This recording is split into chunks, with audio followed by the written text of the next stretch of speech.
La Suprema Corte de Justicia ha sido uno de los espacios más cerrados del poder en México, una caja negra.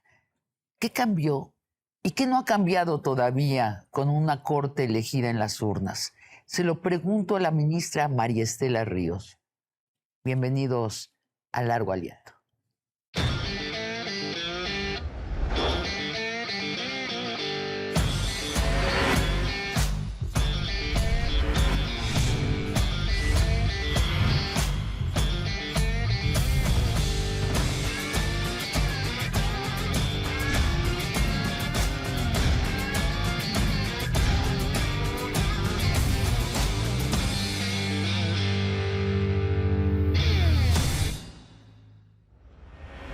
Ministra María Estela Ríos, bienvenida a Largo Aliento. Ay, muchas gracias por la invitación. La verdad me siento muy honrada de estar aquí, en este lugar simbólico y en tu compañía. La verdad me siento muy honrada y contenta. Muchas gracias. Esto era la Casa Presidencial y ahora es una Casa de Cultura. Sí, una casa de cultura a la que tiene acceso la gente. Así es.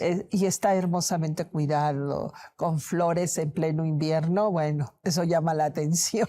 Claro, a mí a veces ahí en las redes, en las nefastas redes sociales, me dicen, pero ¿por qué Largo Aliento se apropió? No, acá se graban distintos programas, hasta Televisa ha hecho partes de telenovelas, acá Sí. es una casa de cultura del pueblo. Sí, no se trata de apropiación, porque en realidad estos bienes son de la nación. Exacto. Y entonces el pueblo, nosotros tenemos derecho a disfrutarlo. Nadie como tú para encontrar Pero el lenguaje legal justo. No, pero así es, estos son bienes de la nación Así y es. como son bienes de la nación, todos tenemos derecho a disfrutarlos. Entonces nadie se apropia de nada porque es de todo el pueblo. Exacto. Ministra María Estela, ¿qué aprendiste de la justicia que no sabías antes al llegar a la Suprema Corte de Justicia? Tú has ejercido Sí. la abogacía décadas. Desde hace mucho tiempo, Entonces, desde hace mucho tiempo. ¿qué te sorprendió? Realmente lo que me sorprendió mucho no fue tanto el llegar, sino el haber estado en la campaña y darme cuenta de que la gente común y corriente tiene un gran anhelo de justicia, de una justicia que es muy directa, que le afecta en su vida cotidiana, ¿no? En la Suprema Corte se ven los grandes temas que impactan socialmente y a mucha gente. Pero el anhelo de justicia de las personas, de la gente común, es esa situación directa en que ven atropellados sus derechos de manera inmediata. Eso fue lo que me llamó mucho la atención. Y esa necesidad del pueblo mexicano de sentir a la justicia cercana y real y efectiva, no como un discurso allá arriba y lejano, sino como algo muy cercano. Y creo que es inherente a nuestra necesidad como seres humanos, ¿no? Creo que todos tenemos de alguna manera una idea de lo que es justo y de lo que es injusto, porque lo hemos vivido cotidianamente, ¿no? Cuando algo es justo y cuando es injusto. Y creo que todos y todas tenemos ese sentimiento que ha estado aflorando. Y yo creo que lo que está esperando la gente de este nuevo Poder Judicial y de esta nueva Suprema Corte de Justicia es que haya justicia, y una justicia que responda a los tiempos que estamos viviendo. Yo estoy consciente y segura de que estamos viviendo tiempos de cambio que no son fáciles, y tiempos de cambio en que está así la situación, es como una situación en que tenemos que lograr un equilibrio. No lo hemos logrado, pero creo que eso es lo que todos pretendemos. ¿Un equilibrio entre qué y qué? Mira, les decía yo y lo decía yo cuando estaba en campaña, yo vengo del área laboral y qué aprendí y qué dice el artículo 123 constitucional. Dice, las huelgas son lícitas cuando buscan el equilibrio entre los factores de la producción. Y yo creo que ese es un sentimiento y un pensamiento válido. O sea, cuando vemos la imagen de Temis, la diosa justicia, vemos la balanza y vemos que está equilibrada. No es fácil lograr ese equilibrio, la verdad, ¿no? Porque a veces está así y entonces tenemos que elevar y eso puede no gustar, pero es necesario porque el equilibrio entre los conflictos de interés, o sea, siempre que se presenta un tema ante el Poder Judicial, ante las autoridades jurisdiccionales, es porque hay un conflicto. Y eso hay que lograr que sea en un sano equilibrio, en un justo equilibrio. La pasada Suprema Corte de Justicia y las pasadas, pues ese equilibrio estaba a favor del poder económico. De hecho, una gran parte de los juicios trataba sobre disolución de las obligaciones fiscales de la gente que llegaba allí. O sea, iban a la Suprema Corte para no pagar impuestos, pues. Así es. Es que yo creo, yo juzgaría la anterior Suprema Corte de Justicia como una Corte de Justicia que seguía mirando al pasado. O sea, creo que todos somos conscientes de que ha quedado demostrado no solo a nivel nacional, sino a nivel mundial, el fracaso del modelo neoliberal. Y yo quiero decirlo, a partir de que llegó Andrés Manuel, ese modelo se transformó en un modelo socialmente responsable y se acabó con ese modelo neoliberal que decía, dejemos que el dinero, la riqueza quede arriba para que llueva luego algo abajo a los pobres. Se vio que no dio resultado. No, pues no llovió. No llovió, no, todo se quedó allá. Descubrimos que el dinero no llueve hacia abajo, es la única materia que llueve hacia arriba. Que llovía hacia arriba. Que llovía hacia arriba. Porque, de manera natural. Sí. O sea, tiene que intervenir el Estado para que eso no sea así. Y eso es lo que me gusta mucho también de nuestra Constitución. Nuestra Constitución habla de la rectoría del Estado. Es necesario ese Estado que sea rector de la economía, porque si no, opera la ley del más fuerte. Así es. Ahora, María Estela, uno escuchaba a estos ministros de la época neoliberal decir que la justicia no tiene predilección de modelo económico. Eso es falso. A ver, cuéntanos. Es falso porque no es que estén favoreciendo un modelo económico, pero quien llega allí llega con una concepción del mundo, con una ideología. Nadie es ajeno a la ideología que se ha construido personal y socialmente a través de los años. Había un modelo social imperante que no solo tenía que ver con lo económico, sino con lo social y lo político. Y efectivamente, por ejemplo, esto de los impuestos, hay una visión del mundo en que dicen los ricos, ¿yo por qué tengo que pagar impuestos si yo le doy trabajo a miles de personas? La visión neoliberal. Ya con eso yo estoy haciendo el bien al pueblo. No, señores, hay un artículo, el artículo 31, fracción cuarta, que habla que es obligación de todos nosotros, de todos los habitantes de este país, de contribuir con los gastos públicos. Y lo que se hacía era dejar que estos señores no pagaran impuestos. María Estela, esta es la versión virtuosa de la anterior Suprema Corte de Justicia, porque la no virtuosa es que recibían dinero que... Yo te voy a decir, yo creo que algunos Déjame de ellos... terminar nada más la frase, que recibían dinero por dictaminar en contra del pago de impuestos de los magnates. Fíjate que, te voy a decir, yo no puedo afirmar que recibían dinero. Sé que recibían prebendas. ¿Cómo qué?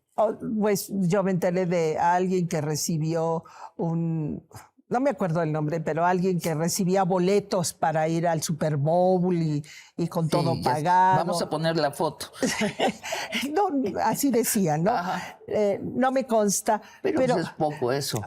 Pero yo creo que más bien era como, no tanto que fuera por dinero, sino porque compartían los mismos intereses, o sea, por afinidad. Por afinidad, o sea, en realidad había una afinidad ideológica. ¿Y dirías que los ministros actuales tienen una afinidad ideológica con la izquierda? No, no lo afirmaría. Porque primero te voy a decir, este tema de la izquierda ya es muy difícil decidir quién es de izquierda y quién es de derecha. Yo misma me he preguntado a mí misma, a ver, Estela, yo me sentía de izquierda, pero luego digo, ¿seré todavía? Pero yo creo, sí, porque ha cambiado tanto el mundo que lo que antes era de izquierda, ahora resulta que queda muy difuminado. Pero yo creo que lo que importa y lo que sí veo ahora en esta Suprema Corte es honestidad y una independencia de los poderes económicos fácticos. Eso sí lo puedo asegurar. ¿Y qué tal del Poder Ejecutivo? ¿Están alineados con la 4T y su presidenta? Yo creo que si alguien ve las sesiones se dará cuenta que no es así. Había la expectativa y se creía que el Ejecutivo iba a decidir qué se resolvía. Bueno, ya se ha visto que no es así, que hay diversas opiniones. Y si ustedes ven las sesiones, son opiniones donde hay debates a veces muy fuertes en que no coincidimos. Y a mí eso me parece muy importante porque hay un debate para que la gente pueda formarse su propio criterio, decir sí lleva razón este ministro, no lleva razón, porque eso es lo rico de esto. Y ha quedado demostrado que no hay ninguna línea directa del Ejecutivo. Afinidad puede haber. Y voy a decir en qué sentido. En la afinidad de hacer justicia, de procurar por el bienestar de la gente, yo creo que eso sí, o sea, todos, creo que quien pueda sentirse que debe haber justicia estará a favor de que se beneficie a la gente, de que los programas sociales se den, que esa lluvia que según eso iba a estar allá, no sea lluvia que pueda hacer fructificar y florecer la mejor vida para todos y todas nosotros. Entonces, en ese sentido creo que puede haber afinidad. Afinidad no con la política, sino con las causas justas. Y en ese sentido, a mí no me parece incorrecto. ¿Por qué? Porque si uno tiene una afinidad ideológica con ciertas concepciones del mundo, que hoy se están dando, o sea, hoy se está dando una transformación del mundo y ciertamente están enfrentados estas dos visiones. También eso quiero decir, no sabemos para dónde se vaya a inclinar la balanza, pero están enfrentadas. No, está dicho, Elon Musk dijo, la empatía es una enfermedad, es la debilidad de nuestra época. En cambio, otras personas le están contestando, el futuro es la empatía, pero la empatía de verdad. Sí, el poder sentir el dolor del otro, claro, y ser compasivo, o sea, no en una sensación de lástima, sino de compasión, con el corazón uno siente la pasión por las causas justas. Es muy distinto un juez que dictamina desde la falta de empatía que el que lo hace desde la empatía. Desde la empatía y desde el conocimiento de la realidad. O sea, porque lo que sí podemos decir, o lo que yo podría afirmar de la anterior corte, es que estaba acá. O sea, acá construía su doctrina, sus juicios, sin mirar abajo, sin mirar la realidad. El derecho es esa expresión de esa realidad y hay que tomarlo en cuenta. Sin querer comunicar nada. No, pues ni quien se atreviera a cuestionarlos porque eran así como, los jueces acá alejados de la realidad y con hasta una especie de casta superior o de aristocracia, una aristocracia. Eran aristocráticos. Sí. Autodesignados. Sí, pues había ese el trato, la manera de hablar. No, y quiero decirles que ahora, una cosa así nos hemos democratizado los ministros. nos hemos dado cuenta, somos conscientes de que somos personas comunes y corrientes, que tenemos una gran responsabilidad, pero que eso no nos hace ni mejores ni peores que otras personas y nada de esos protocolos que antes había. ¿Te sorprendió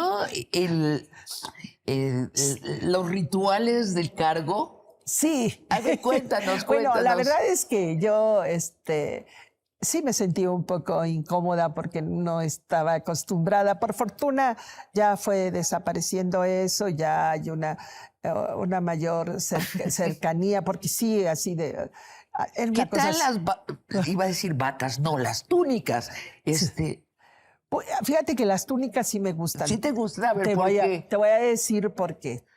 Porque hay algunas ministras que se visten muy bien, así muy elegantes, otras que se visten muy lucidoras.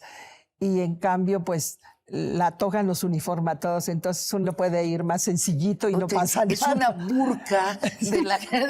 Sí, en que todos nos igualamos, ¿no? Entonces, en esa situación de igualdad, te confieso que a mí me gusta la toga. A ver, te leo la nota que salió recién en enero de este año en la prensa. Ay, no te va a sorprender nada. La adquisición de 9 camionetas Jeep Grand Cherokee del último modelo, uno para cada ministro de la Suprema Corte de Justicia, generó críticas y debates en redes sociales debido a su alto costo, que contrasta con el discurso de austeridad que ha marcado la política pública en los últimos años. ¿Ustedes, los ministros y las ministras, necesitan esas camionetas blindadas o no? Mira, yo no puedo hablar por todos porque, mira, hay ministros que viajan mucho, que tienen que asumir muchas responsabilidades y en ese sentido pudiera ser práctico y necesario el uso de las camionetas. Yo en realidad uso un auto y desde siempre lo he usado. ¿Qué marca? Aveo. Y no digo qué color ni nada para que no vayan a identificarlo, pero es un Aveo, creo que 2020. No sé. ¿Volkswagen o algo así? No, Volkswagen no, porque ya casi no. Bueno, yo no sé nada de autos. No, pues yo tampoco. Te habrás dado cuenta. Me dijeron que era un Aveo. Okay. Entonces, ¿ese es el que usas? Sí. ¿Y no usas la camioneta que te dieron? No, pues nunca usé camioneta porque cuando estaba en consejería usaba la camioneta para llevar a los compañeros que íbamos a algún lugar, íbamos junto, pero no sé, no va conmigo andar en camioneta. Por una razón, yo creo que llama uno más la atención yendo en camioneta y eso, y a lo mejor está uno más expuesta a alguna situación que viajar común y corriente. Les digo yo que a lo mejor no es por modestia, sino por vanidad. Sí, porque digo, yo valgo lo suficiente, no necesito algo con lo que hacerme notar. Por eso digo, alguien podría pensar que es modestia, a lo mejor otros piensan que es vanidad, y yo creo que más bien es vanidad. ¿Y qué pasó con las camionetas? ¿Las regresaron? ¿No? ¿Qué pasó con ellas concretamente? Creo que las van a... Ay, no sé, fíjate. O sea, pero tú no estás usándola. No, ni he usado las antiguas, ni pienso usar las nuevas, ni pienso usar ninguna. No, porque no le veo la necesidad. A lo mejor si en algún momento siento que deba ser necesario, pues a lo mejor sí pido, porque tiene que ver con la seguridad de la gente, de los ministros, ¿no? Una ministra señalaba muy preocupada que ella sufrió un accidente y gracias a que iba en una camioneta blindada no sufrió ningún percance. Entonces, para ella era mucha seguridad esa camioneta porque le salvó la vida en realidad. Sí, claro. Entonces, yo me parece que discutir de esas camionetas, pues buscan la gente y realmente distraen la atención de los temas que son muy importantes en la Suprema Corte. y la verdad, ni me enteré. Ay, sí, ni me enteré de qué pasó. Creo que las están... No, a ver, porque sí estuve yo en la conferencia. Lo que van a hacer es dárselas a jueces que sí tengan riesgo de seguridad en su vida, porque como bien decía el presidente, hay varios tipos de seguridad, la seguridad vial y la seguridad de la vida. Hay muchos automatismos en la Suprema Corte de Justicia, en el Poder Judicial en general, y te pregunto de esto que sucede ya por tradición o por reglas que ahí están en reglamentos. Vamos a un corte y regresamos a hablar de ellas. Volvemos. En nuestra justicia hoy, 2026, ¿un pobre o un clase mediero reciben justicia? ¿Sí la están recibiendo o nos falta todavía llegar allí? Yo creo que siempre que la justicia es una meta y que siempre debemos pugnar por ella. María Estela, nos hablabas de estas cosas que suceden por tradición, ya en automático, porque están depositadas en algún reglamento que sucede burocráticamente. ¿Cuánto hay de eso en la Suprema Corte? Yo creo que había mucho y se ha ido eliminando, ¿no? Porque sí había como muchos protocolos y había muchos beneficios y algunos privilegios que se daban y que se veían normales. Sí. Entonces, no es que fuera de la administración pasada, sino venía siendo de tradición. La Suprema Corte y el Poder Judicial se veía a sí mismo como una aristocracia, ¿no?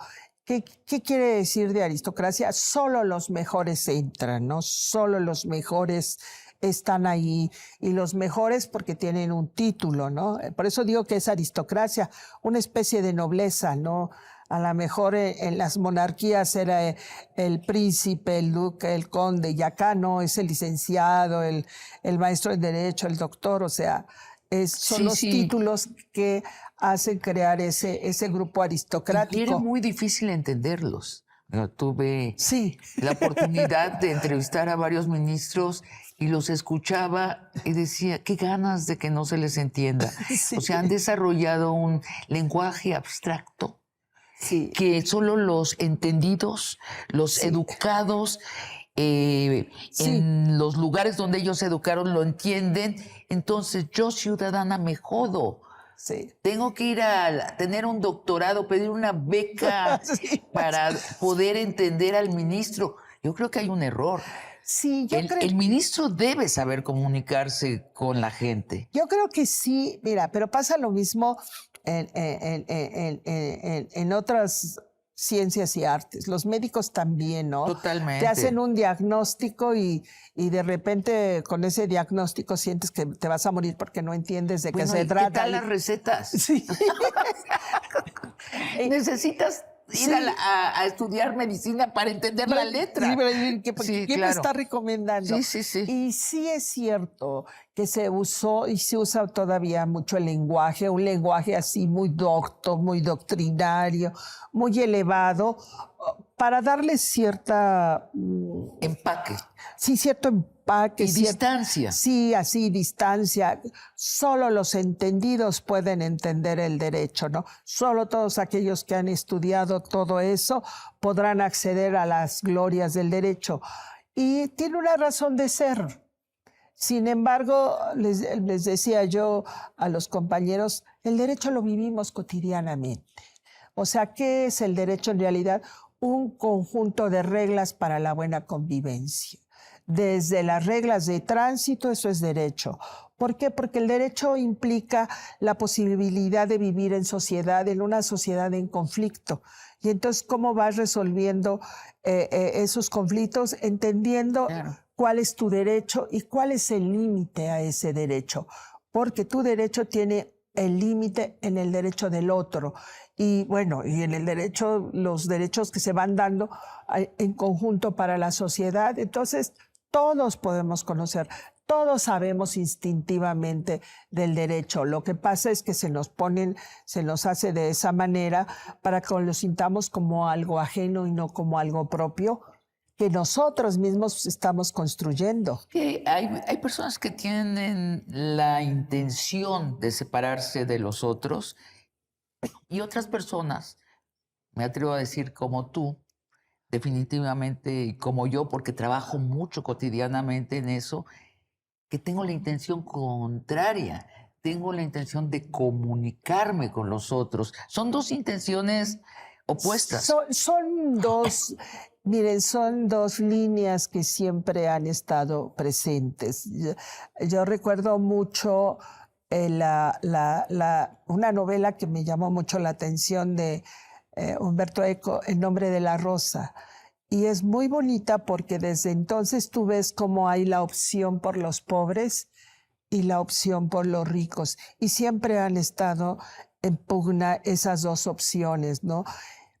Pero yo lo creo porque lo creo y estoy cierta de eso, que somos seres sociales y que necesitamos de todos, inclusive para desarrollarnos como individuos, necesitamos de la sociedad misma, necesitamos de la familia, y no de esa familia mononuclear que se pone de moda, sino de esa familia ampliada. ¿Cuántas madres que trabajan dejan a sus hijos con la abuela, con la hermana, con la tía? Porque hay un cuidado comunitario, que eso es realmente, eso sí es una ventaja nuestra. Es la comunidad, es vivir en sociedad, lo que nos ha convertido de simios a seres humanos. Ahora, en la práctica, María Estela, ahora que estamos solas y podemos hablar con toda confianza, el poder económico sí ha sido el gran adversario de la justicia en el último siglo, ¿no? Es la desigualdad económica lo que ha llevado a la injusticia. Yo creo que sí, mira, y eso me lleva a esta idea, y por eso digo que nosotros debemos ver por todos. O sea, todos tenemos que ver por todos, porque si no, se extingue la especie humana. Mira, la ley del más fuerte es esa, la conquista, o sea, la conquista de la tierra, el derecho de propiedad nació sobre la base de la conquista, del derecho de conquista. Sin embargo, si nosotros nos dejáramos llevar por esa ley, por la ley de más fuerte, terminaríamos extinguiéndonos. ¿Por qué? Porque finalmente el más fuerte pretende acabar con el más débil, pero al acabar con el más débil también acaba con él. Entonces, hablando de Hegel, en nuestra justicia hoy, 2026, ¿un pobre o un clase mediero reciben justicia? ¿Sí la están recibiendo o nos falta todavía llegar allí? Yo creo que siempre, que la justicia es una meta y que siempre debemos pugnar por ella. O sea, siempre va a estar allí presente como algo que a lo mejor... como un ideal como inalcanzable. Un ideal de justicia. No inalcanzable, a lo mejor sí, no lo sé, yo creo que yo no lo voy a ver, pero sí creo que es un ideal por el que todos debemos luchar, porque es un sentimiento también que vive en nuestro corazón, en nuestros corazones, la idea de justicia. Todos sabemos cuando hacemos algo justo. Absolutamente. Los niños protestan cuando hay un acto de injusticia, incluso que no los involucra. Es algo natural. Yo creo que sí, porque esta idea de justicia tiene que ver con lo social y con la idea de que solo podemos sobrevivir como seres humanos, desarrollarnos como seres humanos en sociedad. En el sistema judicial anterior, un pobre estaba perdido en el sentido que supuestamente tenía un abogado de oficio que le ponía el sistema, pero no era cierto porque habían muy pocos para mucha gente que lo necesitaba. Entonces tenía que pagar un abogado que cobraba más por arriba de los medios de los salarios en el país. Eso descalificaba a los pobres de la potencialidad de tener justicia. ¿Ahora qué ha pasado? ¿Hay un cambio o no? ¿O todavía no? Yo creo que vamos en camino. Sí hay una preocupación porque la gente tenga acceso a la justicia, pero yo allí, ¿qué diría? Creo que es responsabilidad de todos y todas el acceso a la justicia. Y quiere decir que es muy importante conocer nuestros derechos. Les decía yo, y lo repito mucho, que en mi asociación hay un lema que dice los derechos se defienden ejerciéndolos. ¿Sí? Entonces, pero hay que conocerlos. Entonces, hay que asumir la parte de responsabilidad que a todos y cada uno nos corresponde para hacer de este mundo, de esta sociedad, una sociedad más justa. Porque uno piensa que por ser pobre no está uno expuesto a ser injusto. Y el tema de la injusticia está presente. La justicia y la injusticia están presentes en las relaciones, en todas las relaciones, ¿no? Yo creo que en la medida en que uno conozca sus derechos y pueda ejercerlos responsablemente, allí estaremos construyendo todas, un mundo de justicia. No depende nada más del Poder Judicial. El Poder Judicial tiende a resolver ciertos conflictos con base en lo que dicen las leyes, pero el tema de justicia es mucho más amplio. El tema de justicia también pasa por el Ejecutivo. El Ejecutivo hace justicia cuando hace programas sociales, cuando procura beneficiar a los campesinos, cuando brinda oportunidades a los jóvenes para que encuentren trabajo. Eso también es hacer justicia. Eso es llevar esa justicia a un nivel más amplio. No solo el que le resuelvan un conflicto, sino que le den todos los satisfactores para que pueda desarrollarse plenamente. Es de justicia que todos accedan a la educación, a una educación de calidad. Es de justicia que todos accedamos a un buen sistema de salud. Sé que no depende de ti, como ministra de la Suprema Corte. Esto de los abogados de oficio insuficientes y los abogados caros sigue allí. Sí, te voy a decir, bueno, te voy a dar una opinión muy sincera de mi parte. Yo creo que en México se preparan mal a los abogados. Y te voy a decir por qué. Porque nuestra cultura es muy de, ay, somos cuates, entonces vamos a resolverlo aquí entre amigos. Hay un libro que me gusta mucho que se llama Educación y lucha de clases, de un autor argentino. Y habla que en los países colonizados a los de abajo se les enseña a obedecer y a los de arriba a mandar, pero no hay un pensamiento crítico. Y los abogados, la mayoría de veras, bueno, quizás porque yo soy muy exigente y soy muy, sí, perdón, pero de veras de repente ves unos abogados que dices, Dios mío, dice unas cosas, pero es porque la abogacía no se lleva como un estudio serio del derecho, sino como somos amigos. Y entonces, como somos amigos, tú me ayudas, yo te ayudo, tú me dices qué hago. De pronto te llega un proyecto, lo estás leyendo y lo tiras así contra la pared y dices, no, ¿cómo se atreven a mandarme esto? La verdad, no digamos nombres, pero sí debe de ser, ¿no? Fíjate que no. Te voy a decir, en lo personal a mí los asuntos me parecen siempre muy interesantes. O sea, porque como son dos conflictos de interés y estudiar y analizar quién lleva la razón no es un trabajo sencillo. Y que te quiero preguntar en el siguiente y último bloque, que nos des un ejemplo de algo que se juzgó recientemente que hubiera sido imposible hace 2 años de que se juzgara en ese sentido. Vamos a un corte y volvemos. El dictamen sobre Salinas Pliego. ¿Cuántos años estuvo? 13 años impidiendo, gracias a la Suprema Corte de Justicia, no pagar impuestos.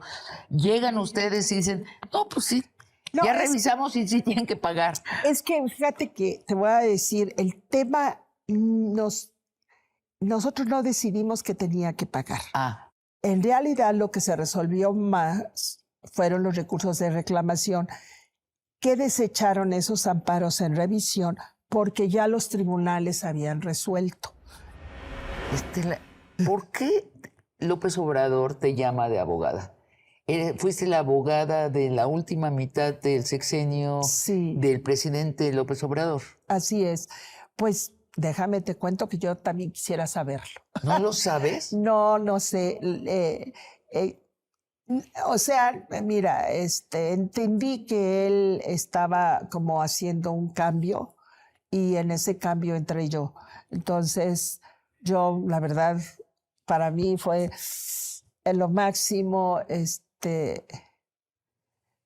me sentí muy bien trabajando con él porque, como yo le dije, en algún momento compartimos valores y principios y nada hay más placentero que trabajar con alguien con el que compartes esos valores y principios y no hay pugna de, ay, lo tengo que obedecer porque es mi jefe. No, hago lo que me pide porque yo estoy de acuerdo en que eso sea lo que se haga. ¿Dónde lo veías? En las mañanas, en las sesiones de gabinete, a eso de las 6 de la mañana. Allí es donde lo veías. Ahí lo veía y en algunas reuniones de trabajo. O sea, entiendo que tú eras la persona de donde él se volteaba y decía, ¿esto que queremos hacer se puede hacer? Y tú decías, según la Constitución. No es eso la función del abogado del presidente. Bueno, mi función... No fue esa. No, mi función decía, hay que hacer eso. Y yo, como su abogada, debía buscar el camino jurídico para que eso se hiciera. Y así, porque se podía hacer, o sea, el derecho también tiene esa flexibilidad. Sí, claro. Si tú le buscas para un lado, le encuentras. Y creo que todo se hizo conforme a derecho. Esa era mi labor. Hacer, o sea, lo que él decía, porque era lo justo, era lo correcto. Por eso yo no tuve ningún conflicto, porque no es que me dijera, hay que hacer esto y a ver cómo le haces. No, esto es lo que hay que hacer. Y yo buscaba el camino jurídico para que eso estuviera bien sustentado. ¿Te hablaba a medianoche por teléfono? No, luego me hablaba estando por ejemplo, alguna vez en Sonora. Oiga, que necesito este decreto. Y pues así lo sacábamos en horas. Difícilmente hablaba en la noche, ¿eh? No, pues en las madrugadas. Mañanero. En las mañaneras. En las mañaneras, pero sí nos hacía a veces hacer trabajos urgentes, no de un día, sino de unas horas. Pero creo y estoy convencida que lo que se hizo conforme a derecho. Se hizo respetando nuestras normas jurídicas, nuestra Constitución. Fue cuestionado, pero fue cuestionado muchas cosas, más por razones políticas que por jurídicas, porque como he dicho, yo soy muy estricta y soy muy meticulosa, diría él. Entonces, me gusta hacer las cosas muy fundadas en derecho, porque sí creo en el derecho como un instrumento de convivencia social y que hay que respetar el derecho, no hay que darle la vuelta. No le dábamos la vuelta, sino acatábamos lo que el derecho decía, ¿no? Y así pudimos defender muchas cosas, muchas propuestas, muchos proyectos de don Andrés, muchos, digo, puedo decir, y eso me llena de orgullo. Cuando estuve en campaña me cuestionaban que por qué, que si yo había sido, sí, y lo sigo que como era consejera, que yo estaba cercana a Andrés. No estoy cercana, pero sí estuve con él y me llena de mucho orgullo haber estado y haber trabajado con él, y lo hice con mucho gusto. Jamás hice algo que no fuera conforme a mis valores y principios. O sea, eso a mí me llenó de gusto. Nunca tuve que decir, ay, pues me lo pide el jefe y pues aunque no esté de acuerdo lo voy a hacer. Jamás me sucedió eso. Te preguntaba hace unos minutos, te pedía que nos dieras el ejemplo de un dictamen que ha sucedido en el último año con esta nueva Suprema Corte de Justicia, que hubiera sido imposible con la anterior. Pues creo que hay varios. Bueno, hay un tema que creo que fue interesante, que hubo una audiencia pública. La audiencia pública que se dio a propósito de si se debía o no consultar a las personas con discapacidad. Eso no se hubiera dado en otros tiempos. Se dio hace tiempo y me pareció muy oportuno este tema de una audiencia pública en relación con el aborto, pero hacía ya tiempo que no se había hecho, ¿no? Entonces se hizo eso, creo que eso es muy rico y ahora se está muy abierto a las opiniones de las personas y llegan grupos. El presidente de la Suprema Corte es una gente muy sensible a esos temas y está muy dispuesto a escuchar a toda la gente, a escuchar sus opiniones. Bueno, te digo uno, te voy a soplar allí, el dictamen sobre Salinas Pliego. ¿Cuántos años estuvo? 13 años impidiendo, gracias a la Suprema Corte de Justicia, no pagar impuestos. Llegan ustedes y dicen, no, pues sí, no, ya revisamos y sí tienen que pagar. Es que fíjate que te voy a decir, el tema nosotros no decidimos que tenía que pagar. Te voy a decir que decidimos. Resulta que hubo unos amparos en revisión porque la empresa no estaba conforme con lo que se había decidido en el tribunal colegiado. Y entonces se fueron al amparo en revisión alegando cuestiones de constitucionalidad, de interés excepcional, que son los requisitos que se exige para que se pueda haber un amparo en revisión, un amparo directo en revisión y se pueda revisar lo que ha resuelto el tribunal colegiado. Luego, en contra de esas admisiones de esos amparos, hay un recurso que se llama el de reclamación. Entonces, en realidad lo que se resolvió más fueron los recursos de reclamación que desecharon esos amparos en revisión porque ya los tribunales habían resuelto. Lo que pasa es que lo habían allí guardado y entonces estaba pendiente de ejecutar esas sentencias, que fue lo que ya pasó, se ejecutaron.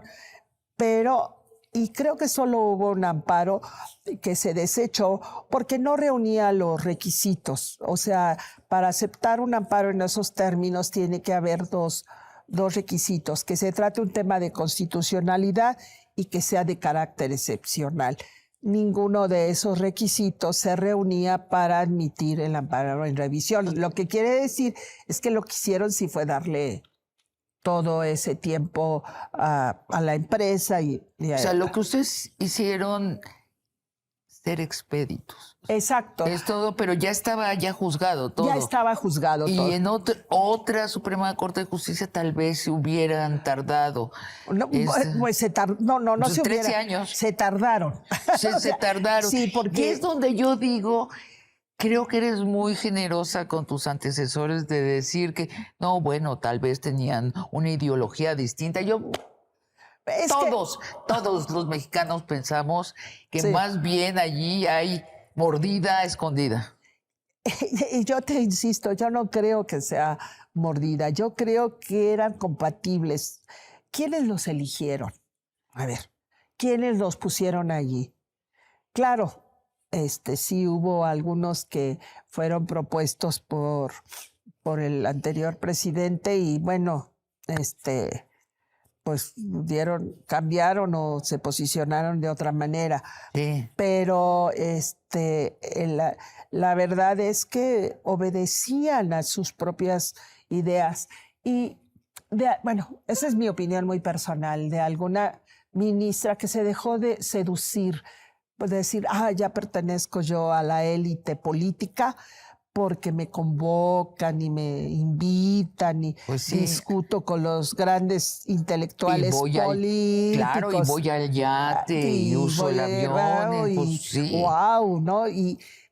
Pero pues que ni se crean, los utilizan nada más. Sí.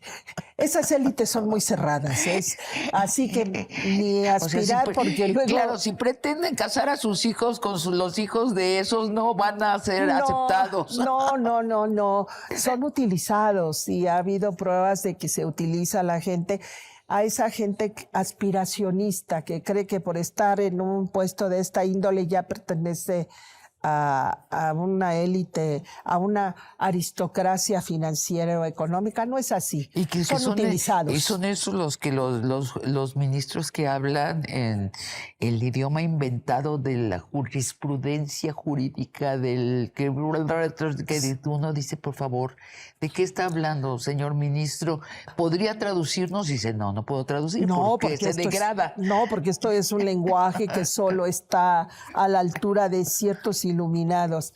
Es que es muy divertido, María Estela, que algunos de ellos pues tenían apellidos como todo mundo y llegan a ser ministros y ya hablan de sus apellidos como si fueran de los apellidos compuestos de la época de la colonia, que dices, pero es que además no existe en nuestro país eso, pero varios, ¿eh? Pues sí, porque... Mira, allí me recuerda una anécdota de alguien, no recuerdo quién, que decían, ¿y usted de quién desciende? Y dijo, yo no desciendo, yo asciendo. Y claro, quien desciende, pues tiene que hacer valer de dónde y de quién desciende.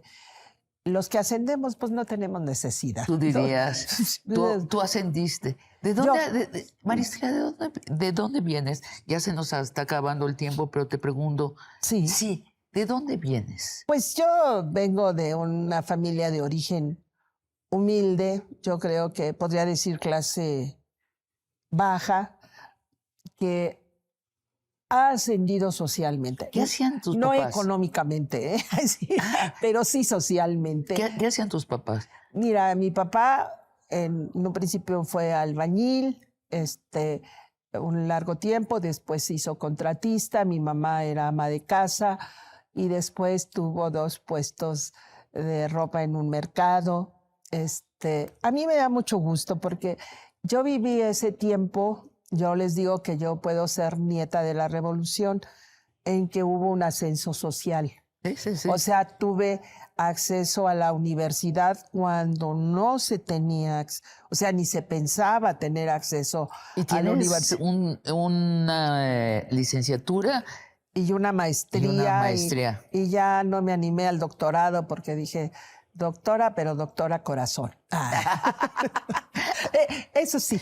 O sea, pero es un ascenso muy notable. Fíjate que sí es un ascenso que he vivido a lo largo de los años. Hasta ser abogada del presidente. Pues imagínate. Y ministra de la Suprema Corte. Ministra de la Suprema. Y tú dices como una época revolucionaria, te refieres a la época de la 4T.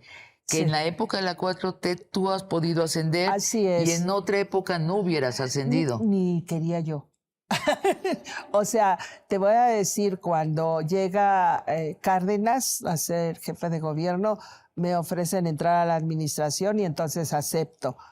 Antes no te hubieran invitado. Ni yo hubiera querido. O sea, en realidad yo no quise. O sea, otra cultura. Sí, yo durante mucho tiempo fui abogada laboralista, defensora de trabajadores, y lo hice con mucho gusto y mucha pasión. Después, en una ya etapa de crisis, me ofrecen entrar a la administración pública y acepto. Y te voy a decir por qué acepté. Porque por esos tiempos leí que las crisis hacen que las mujeres accedan al mercado de trabajo en los puestos más bajos, pero que sean expulsadas de los puestos más altos. O sea, cuando hay crisis, los hombres ocupan los más altos cargos, los puestos.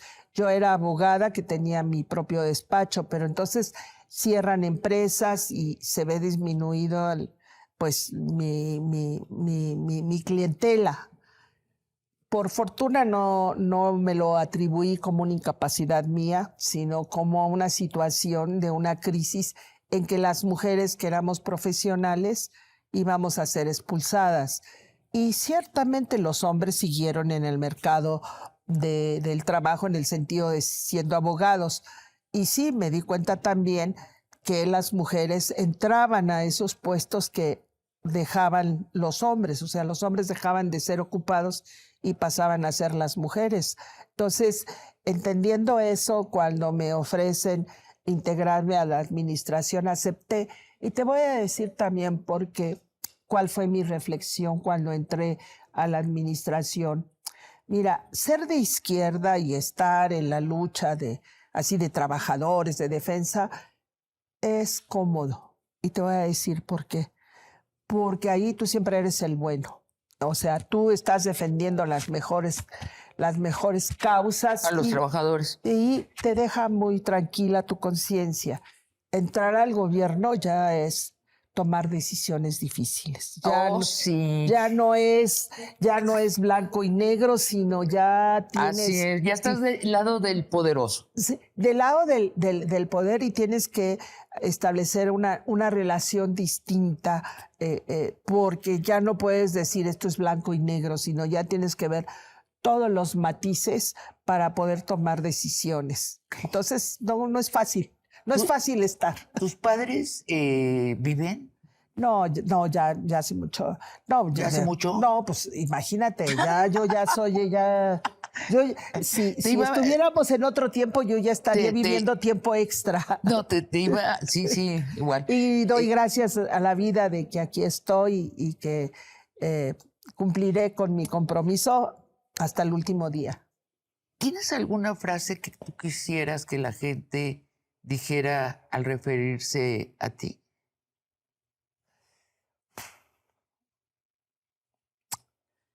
O una que te hayan dicho y que digas... Bueno, esa. Te voy a decir cómo me decían, ay, es una abogada muy aguerrida. Y bueno, te quiero decir que no me gusta tanto esa frase, porque yo quería que dijeran, ay, qué abogada tan inteligente, tan competente, pero no, es una abogada muy aguerrida y lo sigo siendo. Sí, soy aguerrida. María Estela, te agradezco muchísimo esta conversación de largo aliento, que no sea la última. No, y te agradezco mucho que me hayas permitido exponerme tal como soy. Muchas gracias. Gracias.